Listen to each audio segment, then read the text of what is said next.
We'll get into the film right away. We will talk about the strengths and weaknesses at the end of the review. But we'll get rolling right away with the film of Stone Smartt. So he's right here to the top of the screen. Catch up the seam. Let's see.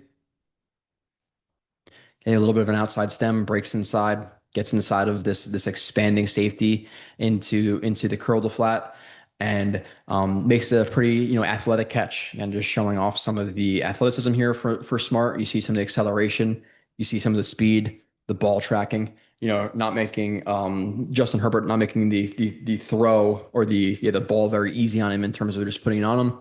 Puts a puts some heat on it, puts a little bit over his head, good adjustment to the ball, good ball tracking, tucks the ball, and is careful to fall on his shoulder and not on the ball. Again, you fall on that ball, it tends to pop out. So good speed. Again, good outside stem to an inside stem to avoid that safety. Just widen them a little bit.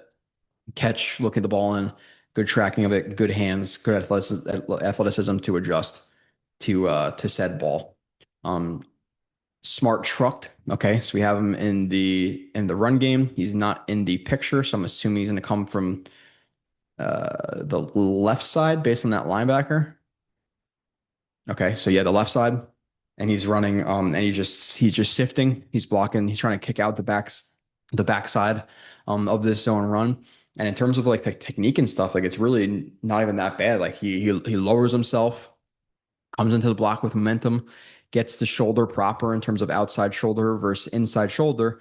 The problem is he's 200 and what did I say before? 226 pounds, so he's not going to be a guy who is going to be able to hold up blocks like this, even with good technique at times, or good effort at times. You have to consider that this guy probably outweighs him by 40, 50 pounds. So he gets trucked there. Now, with that all being said, hey, listen, he held up the guy enough to make an impact on that play. So overall, it's a positive in terms of like he is, good angle, good effort, all that stuff. This DN didn't make the tackle, so he did his job.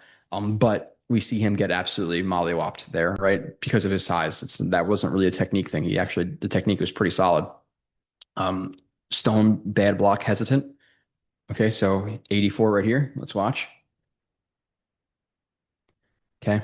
Obviously, now should he be blocking Daniel Hunter one-on-one? Or, obviously there's a tight end there who kind of assists him, but for the most part, 95% of this is a one-on-one. No, unequivocally not. You do not want that situation. Now, what I do want to see with him here is a little bit more proactivity in the hands. You have a situation where, Hunter's not looking at you. His chest is exposed because he throws the chop or the swipe with the left arm. He's exposed right now. Grab him, close that distance, that tip to tip distance we always talk about, bring your crotch to his crotch to not to be too graphic, roll your hips up and through, get that quarter turn in your hands, get your elbows tight and match him. But he's a little bit passive here in terms of slotting to the inside. The hands are passive. The punch is obviously, wide and is more huggy than really more of a straight punch. So it's not effective. He gets beat, lets up a hip. And again, do I ever expect him to beat Daniel Hunter one-on-one? No, absolutely not. But the thing about it is we can at least have good technique setting ourselves up a little bit better than he did right there, right? So moving on, Smartt shed on the left. Okay, I think he's right here. I don't know what I mean by left, but he's right here. Maybe he's not. Maybe he's right here.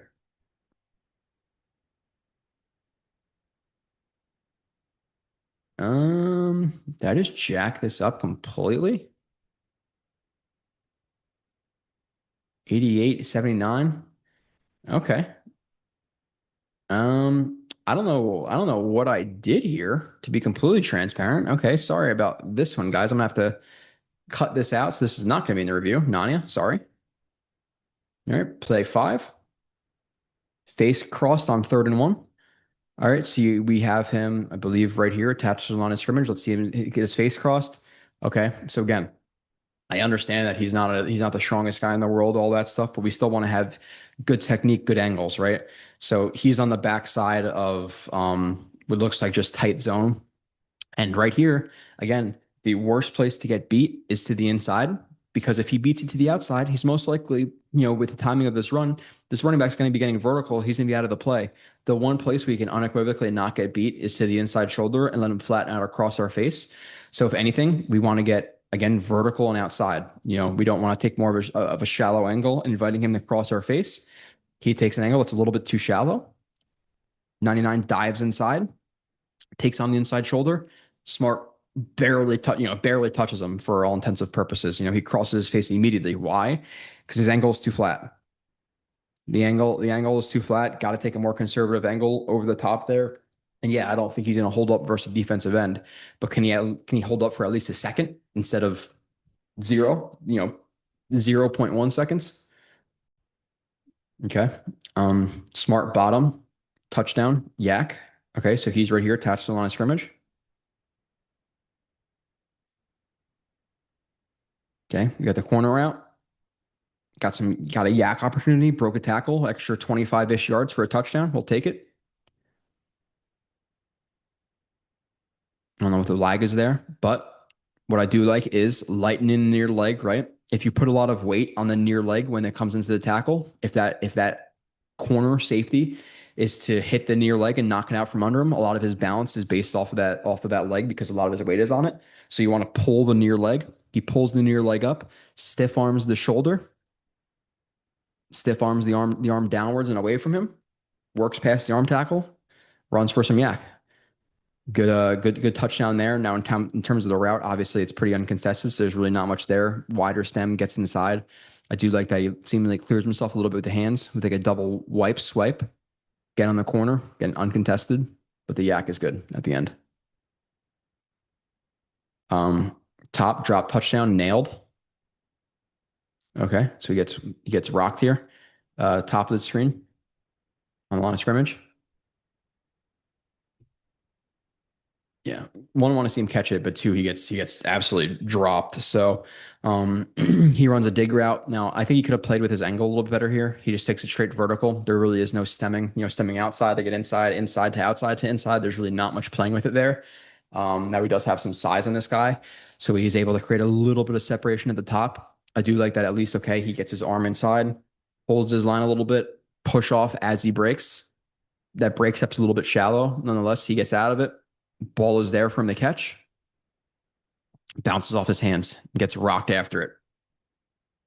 Okay. Not an easy catch to make. Is this a catch that a NFL tight end should make? In my opinion, yes. Hands are wide, right? The technique's not good there. His hands are too wide and ends up squirting through his hands. Why?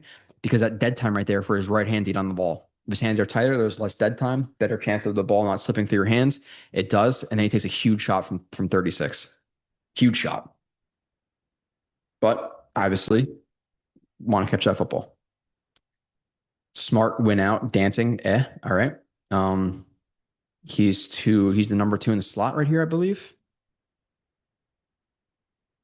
Okay, yeah, wins the out route with a push off, makes the catch, toe taps, all good.